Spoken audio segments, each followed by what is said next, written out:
قرآن مجید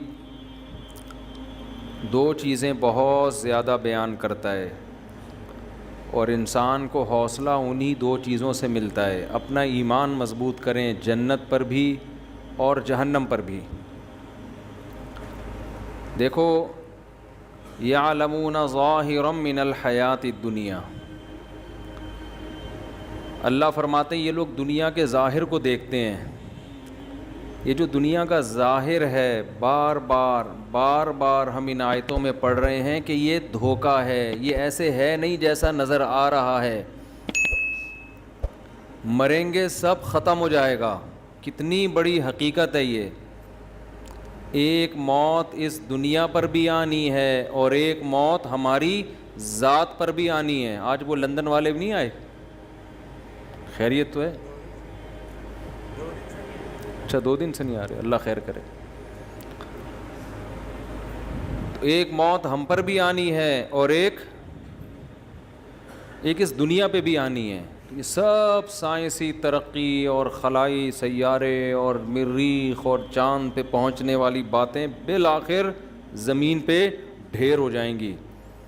تو ترقی سے تو آپ کو منع نہیں کیا جا رہا، لیکن بار بار بتایا جا رہا ہے اصل آخرت ہے.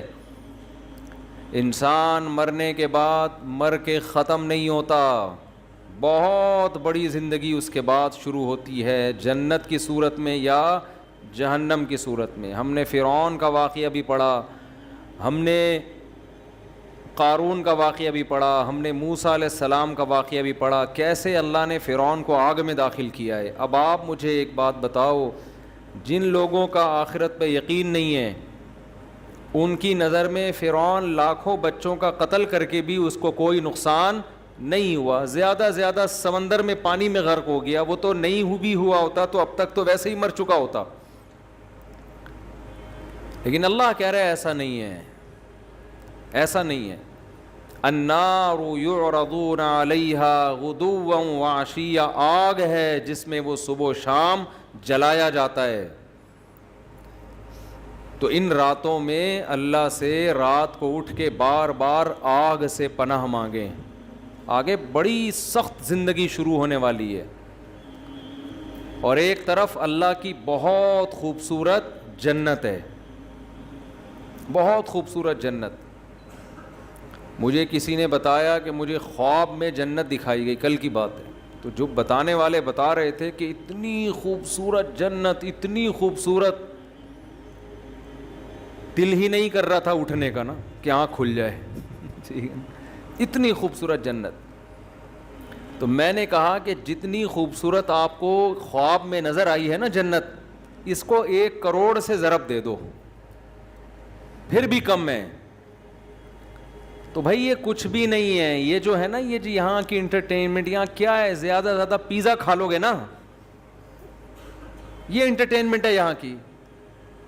کیا کر لو گے؟ بھوک لگ رہی ہے، بیف بریانی کھا لی، بوفے میں چلے گئے، کیا کھا لیا وہاں پہ، کتنی دیر کی لذت ہے. آپ کی پسند کی شادی ہو گئی، آپ کو آپ کی محبوبہ مل گئی، تھوڑے دنوں میں اس نے بھی بڈھے ہو جانا ہے، آپ بھی بڈھے ہو گئے. حضرت حکیم اختر صاحب رحمہ اللہ تعالی شعر پڑھا کرتے تھے، وہ پورا شعر مجھے اکثر یاد ہی نہیں رہتا، آخر کا ہی یاد رہتا ہے ہمیشہ سے، کہ ختم زندگانی ہوئی، کوئی نانا ہوا کوئی نانی ہوئی. یہ جو عشق تھا نا یہ بالآخر نانا اور نانی پہ جا کے ختم ہوتا ہے. عاشق نانا بن جاتا ہے اور معشوقہ نانی. تبھی تو صحابہ کرام اس جنت کے پیچھے دوڑے ہیں. غزوہ احد میں صحابی گھمسان کی جنگ ہے، کھجور کھا رہے ہیں. پھر کہنے لگے یہ کھجور ختم ہونے کا زمانہ تو بہت طویل ہے اور جنت میرے بالکل سامنے، اتنا صبر نہیں ہوتا مجھ سے. وَكَأَيٍّ مِّن نَّبِيٍّ قَاتَلَ مَعَهُ رِبِّيُّونَ كَثِيرٌ، قرآن کہہ رہا ہے کتنے ہی پیغمبروں کے ساتھ اللہ والوں نے مل کے جنگیں لڑی ہیں.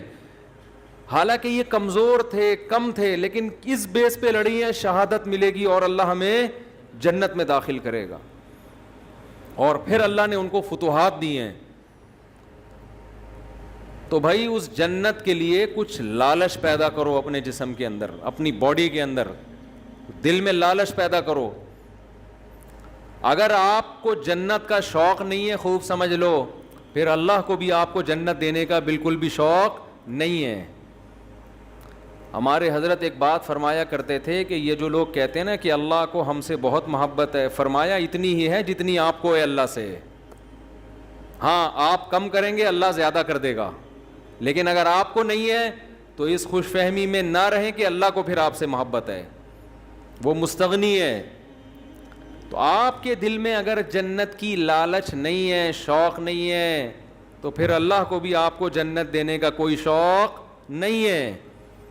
تو اللہ نے یہ حسین جنت جس کا بار بار آج بھی تذکرہ آیا, کتنی جگہ قرآن میں یدخلہم جنات تجری من تحتی, یہ تو آپ لوگ کو عربی نہیں آتی پھر بھی سمجھ میں آتا ہوگا نا, تجری من تحتها الانہار, تجری من تحتها الانہار, تجری من تحتها الانہار, کتنی دفعہ یہ آیات آتی ہیں.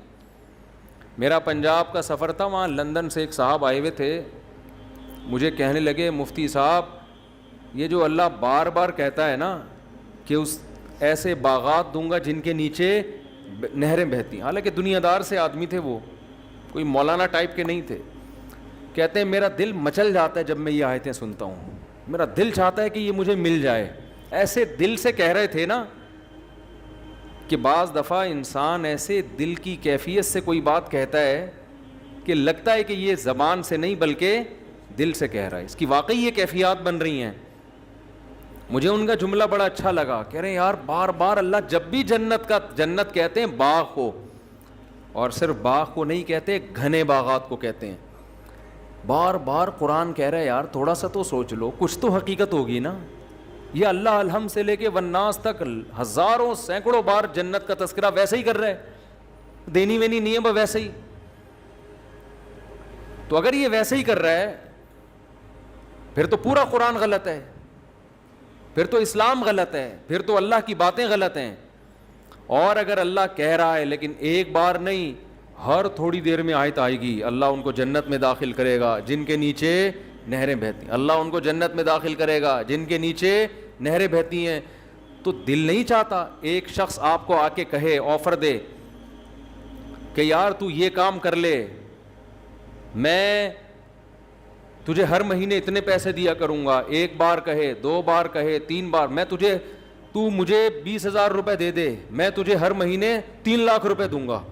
ایک دفعہ کہے گا, 2 دفعہ کہے گا, 3 دفعہ کہے گا, 4 دفعہ, 5ویں 6ٹھی 7ویں 8ویں 9ویں 10ویں 11ویں دفعہ میں تو آپ کے کان کھڑے ہوں گے نا, یار کہیں صحیح تو نہیں کہہ رہا یہ.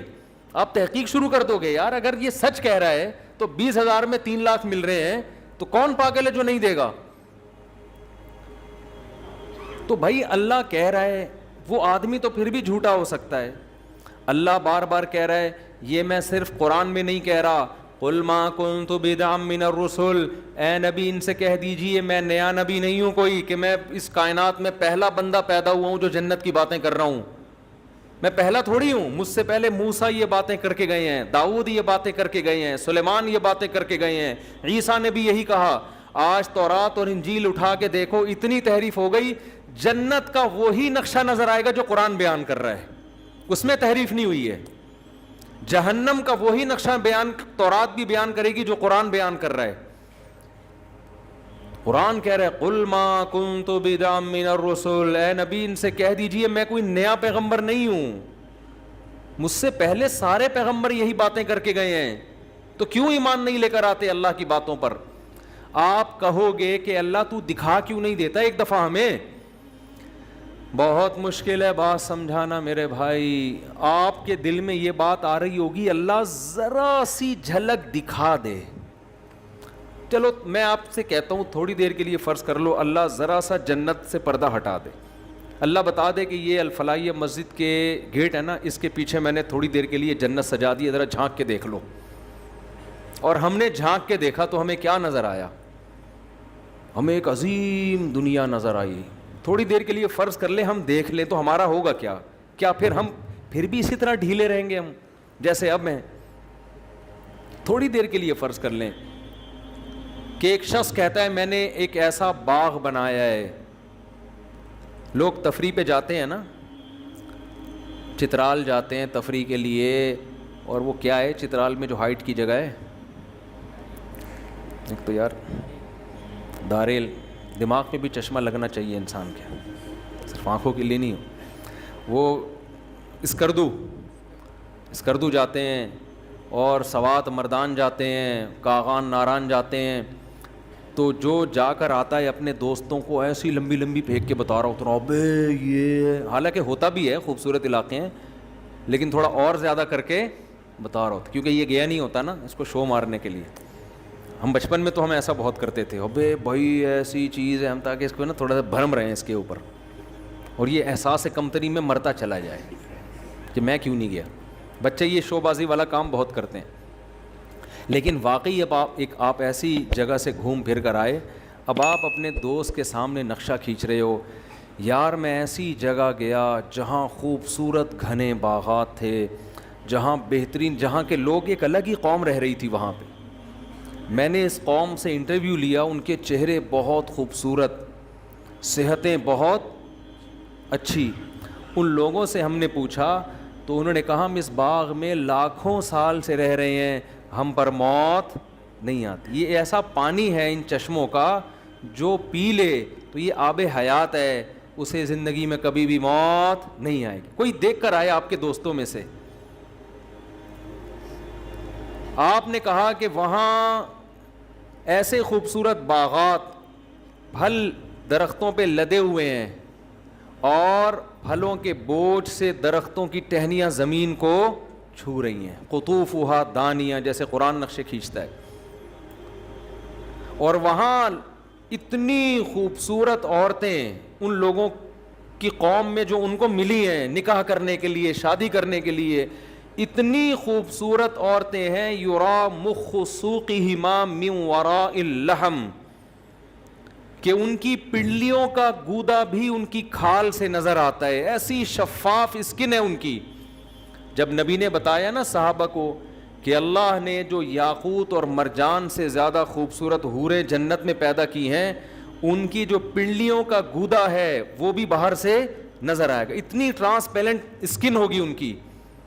صحابہ نے عرض کیا یا رسول اللہ یہ کیسے ممکن ہو کہ ایک ہے انسان, حور ہوگی تو انسان ہی نا, کوئی روبوٹ تھوڑی ہے, کوئی مشین تھوڑی ہے انسان, لیکن اس کی اسکن میں اس کی کھال اتنی شفاف, یہ کیسے ممکن ہے؟ تو آپ نے فرمایا کیا تم نے قرآن میں پڑھا نہیں ہے کأنہن الیاقوت والمرجان, میرا رب جنت کی حور کی تعریف کے لیے کہتا ہے جنت کی حوریں ایسی ہیں جیسے یاقوت اور مرجان. تو کیا یاقوت کے پتھر میں موتی میں دھاگا داخل کیا جائے وہ باہر سے نظر نہیں آتا کیا؟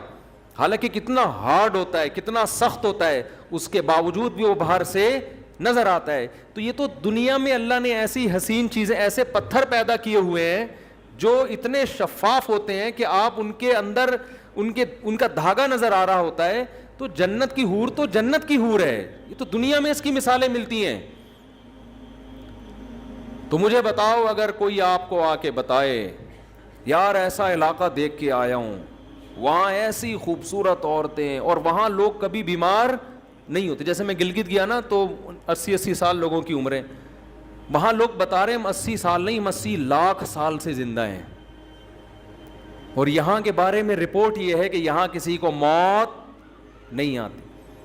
یہاں محبت اتنی ہے آپس میں کہ کبھی کسی کا جھگڑا کسی سے نہیں ہوتا. لا یسمعون فیہا لغوا ولا تأثیما, قرآن کہتا ہے کبھی کوئی بیکار بات, کوئی لغو بات. یہاں تو ایک بیان دو, نیچے کمنٹس میں کچھ اچھے اور کچھ اسٹیبلشمنٹ کا پٹھو. اب اسٹیبلشمنٹ کے تانے کیوں دے رہے ہو؟ اب تو اسٹیبلشمنٹ اس کے خلاف ہے بھائی. ہمیں کہتے تھے نا اسٹیبلشمنٹ کے پٹھو ہیں, یہ حکومت کے پٹھو ہیں. اب تو حکومت بھی گئی, اسٹیبلشمنٹ بھی آپ کے ساتھ ہے. اب اگر میں حمایت کر رہا ہوں تو کم از کم اب تو یہ نہ بولو نا کہ اسٹیبلشمنٹ کے پٹھو ہیں. تو آدمی کی کھوپڑی گھومتی ہے نا کہ یار تم کیا کر رہے ہو, کچھ بولنے ہی نہیں دیتے. آپ تبصرہ کرو لیکن غلط بیہودہ الزام تو نہ لگاؤ نا ہمارے اوپر. تو یہاں آدمی کی کھوپڑی گھومتی رہتی ہے اور پتلا ہوتا رہتا ہے. آج مجھے کوئی کہہ رہا تھا آپ اتنے باریک ہوتے جا رہے ہیں. میں نے کہا بھائی رمضان کا آخری عشرہ چل رہا ہے, اتنے آج بھی میرا عصر کے بعد بھی بیان تھا, افطار سے پہلے. پھر ہم تو افطاری میں 2 نوالے کھاتے ہیں, اس کے بعد تو ہمیں کھانے کا, تراویح کے سے پہلے بیان اب بیان کے بعد جا کے شاید کھا لوں, لیکن ابھی بیان کے بعد بھی پھر کہیں بیان ہے, پھر اس کے بعد کہیں بیان ہے, تو تھوڑے دنوں میں مفتی صاحب مارکیٹ سے کیا ہو جائیں گے, میرا کرتا اور شلوار نظر آئے گا آپ کو, یہاں پہ بیان ہو رہا ہوگا, آپ اس میں سے کنگھال کے نکالیں گے, مفتی صاحب کو نکالو, اتنے باریک ہو جائیں گے, باتیں 4 شادیوں کی, ٹھیک ہے نا, صرف جذبے رہ جائیں گے, صرف کیا رہ جائے گا, جذبہ. تو ابھی میں سوچ رہا ہوں عید کا چاند نظر آ کے تھوڑی ریکوری ہوگی انشاءاللہ, بیلنس ڈلوائیں گے نا اپنے اندر. ابھی تو بیلنس سارا آہستہ آہستہ کیا ہو رہا ہے, ختم ہو رہا ہے, تو بیلنس عید کے بعد تھوڑا ناقے کریں گے بیانات پہ, ہو سکتا ہے کہیں آؤٹنگ پہ نکل جائیں, کہیں کھا پی لیں جا کے کہیں کچھ. تو لیکن آدمی ہلکا پھلکا ہی اچھا لگتا ہے, جتنا دبلا ہوتا ہے نا آدمی, دیکھنے میں کمزور لگ رہا ہوتا ہے, حقیقت میں وہ اور صحیح ہو رہا ہوتا ہے. میرے تو رمضان میں زیادہ صحیح رہتا ہے آدمی, جتنا کم کھاؤ, روٹی تو کھاؤ ہی نہیں رمضان میں, بس لیمن کا جوس پیتے رہو بیٹھ کے, اس پہ فٹ رہو گے, اس پہ سیٹ ہو جاؤ, ایسا فٹ فاٹ ہو جاتا ہے نا آدمی, ہلکا پھلکا, صحت ٹائٹ ہو جاتی ہے. خیر, تو میں آپ سے عرض کر رہا تھا کہ یہاں ہم الٹی باتیں سنتے رہتے ہیں, دماغ پکتا رہتا ہے, ٹینشن میں جاتے رہتے ہیں. قرآن کہتا ہے لا یسمعون فیہا لغوا ولا تاثیما, کوئی لغو بات, کوئی ایسی بات کبھی سننے کو نہیں ملے گی جسے سن کے آپ کی کھوپڑی گھوم جائے کہ یار تیرا کیا بولا, دل کر رہا تیرے رکھ کے ایک چماٹ لگاؤں میں. یہ ہوتا ہے نا یہاں پہ, سب محبت کی باتیں. جب ملیں گے سلام کے ساتھ ملاقات, وآخر دعواہم الحمد للہ رب العالمین, جب رخصت ہوں گے تمام تعریفیں اس اللہ کے لیے, منہ سے اچھی بات نکالیں گے لوگ, محبت ہوگی آپس میں, بازار لگیں گے, مارکیٹیں لگیں گی, خرید و فروخت کا اپنا انسان کا ایک نشہ ہے شاپنگ کرنے کا, تو چہرے رونق ہو جائیں گے. اب بتاؤ کوئی ایسی جگہ دیکھ کر آئے اور کوئی نقشہ کھینچے کہ یار میں ایسی جگہ دیکھ کر آیا ہوں جہاں ایسی خوبصورت عورتیں اور ایسے خوبصورت محلات ہیں, بے جوڑ موتی کے محلات, غرف مبنیۃ, اللہ کہتے ہیں بالا خانے ہوں گے جنت میں. بالا خانے کسے کہتے ہیں؟ گھر کے اوپر گھر, گھر کے اوپر گھر. علی سرر متقابلین, مجلسیں کیسے لگیں گی, تختوں پہ, شاہی تختوں پہ گاؤ تکیے لگا کر بیٹھے ہوں گے بارونق چہروں کے ساتھ. اور اللہ نے کیا تعریف کی, کأنہن بیض مکنون, فرمائے تمہیں جو عورتیں وہاں ملیں گی جن سے تمہارا نکاح ہوگا, بیض مکنون, ان کے حسن کی اللہ کیسے مختلف انداز سے تعبیر کرتا ہے. کہیں اللہ کہتا ہے قاصرات الطرف عین, ایسی حیا, یہاں تو آپ بیگم سے اونچی آواز سے بات کریں, آگے سے اس سے زیادہ اسپیڈ سے جواب پارسل ہوگا. وہاں کیا قرآن کہہ رہا ہے کہ جو حور ہے جنت کی, قاصرات الطرف عین, بڑی بڑی آنکھوں والی, آئینہ, آئینہ کہتے ہیں بڑی آنکھوں والی, اور قاصرات الطرف, نظر کو جھکانے والی. اور قرآن کیا کہتا ہے, حور کسے کہتے ہیں عربی میں, حور کہتے ہیں سفید رنگت والی, حورا کہتے ہیں, اس کی جمع حور آتی ہے.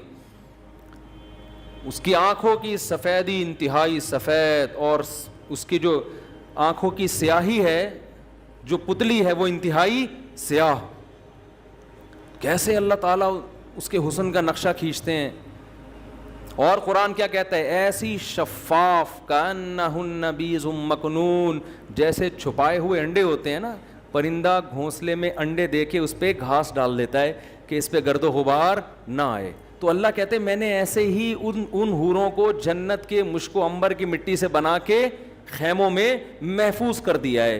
لم یطمثہن انس قبلہم ولا جان, کوئی انسان اور جن ایسا نہیں ہے جس نے ان کو کبھی چھوا ہو اس جنتی سے پہلے. جنتیوں کے لیے اللہ نے محفوظ کر دی ہیں. اللہ کو پتہ ہے یہاں کون جنت والے اعمال کر رہا ہے, اللہ ان اعمال والوں کے لیے پہلے سے ان کے لیے انتظام کر کے رکھا ہوا ہے اللہ تعالیٰ نے. انا انشأناہن انشاء, اللہ فرماتے ہم نے ان کو اسی مٹی سے بنایا ہے. فجعلناہن ابکارا, ہم نے ان کو ہمیشہ کے لیے کنوارا بنا دیا, ہمیشہ کے لیے. تو کتنی اللہ قرآن میں تعریفیں کر رہا ہے. پھر جنت کی شراب کی تعریف قرآن کرتا ہے, لا یصدعون عنہا ولا ینزفون, ایسی شراب کی لذت دنیا کی شراب سے بھی زیادہ, لیکن نہ اس سے سر میں درد ہوگا اور نہ بہکی بہکی باتیں کرے گا. فیہا انہار من ماء غیر آسن, 4 نہریں اللہ نے جنت میں ذکر کی ہیں. ایک نہر ایسا پانی جس کا ذائقہ کبھی متغیر نہیں ہوگا, ایک سفید دودھ کی بہتی ہوئی نہر, ایک شراب کی بہتی ہوئی نہر. جہاں شراب کا تذکرہ آیا لذۃ للشاربین, فرمایا ایسی شراب جو پینے والوں کے لیے لذت کا سامان ہوگا. وانہار من عسل مصفی, اور ایک نہر اللہ نے پیدا کی ہے شہد کی نہر. اللہ اپنی جنت کی بار بار بار بار بار بار, اور سورہ رحمان میں تو تعریفیں کر کے پھر بار بار یہ بھی کہتا ہے فَبِأَيِّ آلَاءِ رَبِّكُمَا تُكَذِّبَانِ, اپنے رب کی کون کون سی نعمتوں کو جھٹلاؤ گے. یہ جنت کا تذکرہ اللہ قرآن میں بھی کرتا ہے, اسی جنت کا تذکرہ اللہ تورات میں بھی کرتا ہے, اسی جنت کا تذکرہ اللہ انجیل میں بھی کرتا ہے, اور کہتا ہے میں نے اپنے بندوں کے لیے بنائی. کس کے لیے بنائی؟ اپنے بندوں کے لیے بنائی. تو اللہ بار بار کہہ رہا ہے میں نے اپنے بندوں کے لیے جنت بنائی, میں نے اپنے بندوں کے لیے جنت بنائی. انکا لا تجوع فیہا ولا تعرا, نہ بھوک کی تکلیف ہوگی اور نہ لباس کی پریشانی ہوگی. جنت میں جو کھانا کھائیں گے بھوک کی تکلیف کے بغیر, صرف لذت کے لیے ہوگا وہ کھانا. کیسی اللہ نے نعمتیں بیان کی. وَلَحْمِ طَيْرٍ مِّمَّا يَشْتَهُونَ, جس پرندے کا گوشت کھانے کا دل چاہے گا وہ کھاؤ گے. سورہ دہر اٹھا کے دیکھیں, اللہ فرماتے ہیں اِذَا رَأَيْتَهُمْ حَسِبْتَهُمْ لُؤْلُؤًا مَّنْثُورًا, خوبصورت بچے خدمت کے لیے, اتنی بڑی تعداد میں آپ کی خدمت کے لیے, حالانکہ وہاں خدمت کی ضرورت نہیں ہے, لیکن اللہ نے آپ کی انٹرٹینمنٹ کے لیے, کہ انسان کو نا مزہ آتا ہے کسی سے خدمت لیتے ہوئے, آرڈر چلاتے ہوئے, ابے یہ لے آ جا کے. آپ نے دیکھا نا وہ مکینک کیسے کام لیتے, چھوٹے پانا لے کر آ, چل چھوٹے وہاں سے ٹائر اٹھا کے لا. وہ چھوٹا گنجا ہوتا ہے, اس کے چپت بھی پڑتی رہتی ہے سر پہ, اور اس کو ٹنڈ بھی کروا کے رکھتے ہیں. اکثر میں نے دیکھا ہے وہ بچے جو کام کر رہے ہیں نا وہ گنجے ہوتے ہیں, ان کو میں کہتا ہوں بال تو رکھو, کم از کم چپت لگے گی, تھوڑی تکلیف کم ہوگی اس سے. یہ انسان کی ہے کہ بھئی وہ چودراہٹ چاہتا ہے. تو قرآن کہتا ہے ایسے پیارے خوبصورت بچے خدمت کے لیے, ان کا قرآن نے نقشہ کھینچا ہے. اِذَا رَأَيْتَهُمْ حَسِبْتَهُمْ لُؤْلُؤًا مَّنْثُورًا, جب تم ان کو دیکھو گے ایسے لگے گا موتی ہیں بکھرے ہوئے. جیسے تسبیح خوبصورت دانوں والی ٹوٹتی ہے اور کیسے موتی بکھر جاتے ہیں, ایسے وہ خوبصورت بچے جنت کے اندر بکھرے ہوئے ہوں گے. ایک روایت میں آتا ہے جو جنت اپنی آنکھوں سے دیکھ لے اس کو دنیا جہنم لگے گی. یہ جو دنیا ہم جہاں بیٹھے ہوئے ہیں نا, جیسے جو لوگ امریکہ یورپ سے آتے ہیں نا, کراچی آتے ہیں, گلی میں آتے ہیں. کل ایک صاحب مجھے کہنے لگے کہ میں کینیڈا جا رہا ہوں, 5 سال بعد میرا ارادہ ہے واپس پھر یہیں اسٹے کروں گا, میں بس 5 سال میں اتنا کما لوں گا پھر یہیں آؤں گا. میں نے کہا 5 سال کے بعد آپ یہاں آؤ گے مگر آپ کا یہاں دل نہیں لگے گا, کیونکہ آپ نے کینیڈا دیکھ لیا ہوگا, آپ کو یہاں گٹر کے ڈھکن ہضم ہی نہیں ہوں گے آپ کو یہاں, پھر یہاں ٹریفک, پھر گاڑیاں. تو میں نے کہا یا تو جاؤ نہیں, اسی گندگی میں گزارا کرو, کیونکہ اس گندگی میں بہت سی اچھائیاں بھی ہیں. مذہب محفوظ ہے یہاں پہ, سستائی ہے وغیرہ وغیرہ, بھی میں اس ٹاپک پہ نہیں جاتا. بہت سی خوبیاں ہیں, تو یہ گٹر کے ڈھکن وکن برداشت کر لو, آپ کا امیون سسٹم اتنا اچھا ہو جائے گا یہاں پہ رہ کے کہ کسی دن گٹر میں گر بھی گئے نا تو اگلے گٹر سے نکلو گے زندہ سلامت. ایسا سسٹم ہو جاتا ہے یہاں پہ, وہاں سے نکلنا بھی ضروری نہیں ہے. اگر آپ چلتے چلتے اگلے ڈھکن اور اگلے سے نکل جاؤ گے, کیونکہ ڈھکن وہاں بھی نہیں ہوگا, یعنی یہ بھی ٹینشن نہیں ہے کہ میں یہاں سے آگے چلا گیا, پیچھے سے پانی کا پریشر آیا, نکلوں گا کہاں سے, کوئی بات نہیں, اگلے ڈھکن سے نکل جاؤ آپ. تو روایت میں آتا ہے کہ کوئی یہاں آ کے کوئی جنت میں یہاں آ کے دیکھ لینا تو اسے یہ کیا لگے گی دنیا, جہنم. تو اللہ اتنی تعریفیں کر رہا ہے. ان للمتقین مفازا, جو لوگ پرہیزگار ہیں, گناہوں سے بچتے ہیں, انٹرنیٹ پر بیہودہ فلمیں نہیں دیکھتے, اگر کبھی غلطی ہو رب کو منا کے رو کے منا کے توبہ کرتے ہیں, نظر کی حفاظت کرتے ہیں, یغضوا من ابصارہم, سود نہیں کھاتے, کسی کی غیبت نہیں کرتے, کسی پر بہتان نہیں لگاتے. بہتان میں یہ بھی ہے سیاسی اختلافات میں مخالف پر بے جا الزامات لگانا, یہ بھی بہتان تراشی میں داخل ہے. آپ کسی سیاسی جماعت میں بغیر دلیل کے اپنے لیڈر کے کہنے پہ دوسرے کے لیڈر کو برا کہنا شروع کر دیں, یہ کوئی دلیل نہیں ہے کہ میرے قائد نے بولا تھا کہ ایسا ہے تو آپ نے بھی بول دیا ویسا ہے. آپ کے قائد کی کیا دلیل ہے, آپ کے وہ تو اپوزیشن میں, وہ تو بولیں گے ایسا ہے. قرآن بار بار کہتا ہے کسی پر بہتان نہیں لگاتے جب تک کوئی یقینی دلیل نہ ہو. کسی پر بہتان نہیں لگاتے, غیبت نہیں کرتے, رشتہ داری کو جوڑتے ہیں. او بھائی تمہیں دنیا ایسا انعام نہیں دے سکتی. دیکھو اللہ ہمیں جو نیک اعمال کا کہہ رہا ہے نا, وہ اللہ اس لیے نہیں کہ ہم ایک دوسرے کو خوش کریں, اس لیے کہ ہم کس کو خوش کریں, اللہ کے لیے. میرا رب اگر مجھے کہتا ہے میں اپنے باپ کو نہ ستاؤں, میں اپنے باپ کی اطاعت کروں, تو رب باپ کے لیے نہیں کہہ رہا, رب کس کے لیے کہہ رہا ہے, اپنے لیے, کہ میرا حکم ہے ماں باپ کی خدمت کرو. اس کا بدلہ ماں باپ نہیں دیں گے, کون دے گا, میں دوں گا. جو مذہب کو نہیں مانتے وہ ماں باپ کی خدمت کا بدلہ کس سے مانگتے ہیں, ماں باپ سے مانگتے ہیں. جو مذہب کو نہیں مانتے, جنت جہنم کو نہیں مانتے, باپ اگر اولاد پر احسان کرے گا تو اس کا بدلہ کس سے مانگے گا, اولاد سے, وہ اللہ سے بدلہ نہیں مانگے گا.